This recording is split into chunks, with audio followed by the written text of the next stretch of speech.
பசங்களா welcome to கிடைக்கு NEET academy. நம்ம இந்த வீடியோல என்ன பண்ண போறோம் அப்படின்னா, பிசிக்ஸ்ல என்னென்ன டாபிக்லாம் ரிப்பீட்டடா உங்களுக்கு வந்து நீட் எக்ஸாம்ல கேட்டுட்டு இருக்காங்கன்னு தான் பார்க்க போறோம். நம்ம லிஸ்ட் பண்ண போறோம் பிளஸ் டூல இருந்து மட்டும். இப்போ பார்த்தா அப்படின்னா பிளஸ் டூல ஃபர்ஸ்ட் நீங்க பார்க்குற டாபிக் பார்த்தீங்கன்னா லாஜிக் கேட்ஸ் இல்லாத கொஸ்டின் பேப்பரே நீங்க நீட் எக்ஸாம்ல பார்க்கவே முடியாது. அந்த ஒழுங்கா நம்ம பார்த்துக்கணும். அடுத்து என்ன அப்படின்னா டி ப்ராக்லி வேவ்லெட். நம்ம வேவ் ஆப்டிக்ஸ்ல படிச்சிருப்போம் டி ப்ராக்லி வேவ்லெட். அது கொஞ்சம் நம்ம நல்லாவே கவனிச்சுக்கணும். அது பேஸ் பண்ணி இருக்க சம் எல்லாமே கொஞ்சம் பிராக்டிஸ் பண்ணிக்கோங்க.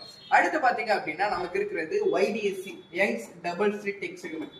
அதையும் கொஞ்சம் நம்ம நல்லாவே அந்த ப்ராப்ளம் இருக்க ஃபார்முலா எல்லாமே டைரக்டா தான் கேட்கறேன். அதை கொஞ்சம் நல்லா பிராக்டிஸ் பண்ணிக்கோ. இன்னொன்னு என்ன அப்படின்னா நமக்கு hydrogen spectrum model from atom chapter. இதை நம்ம நல்லாவே பார்த்துக்கணும். the 5 series and their lambda formula எல்லாமே நம்ம வந்து பார்த்துக்கணும். அது ரொம்ப பெரிய ப்ளஸ்ஸா இருக்கும். இன்னொன்னு பாத்தீங்க அப்படின்னா நம்ம ரே ஆப்டிக்ஸ் சாப்டர்ல வந்து உங்களுக்கு எப்பவுமே ஒரு விஷயத்தை கேட்டுக்கிட்டே இருக்காங்க. என்ன அப்படின்னா the optical instrument, அது simple microscope, telescope and compound microscope. அது நல்லா பார்த்துக்கிட்டாலே போதும். இங்க இருந்து கண்டிப்பா கொஸ்டின்ஸ் வரும். இதுல இருந்து நம்ம கண்டிப்பா ஷுவர் ஷார்ட்டா மார்க்ஸ்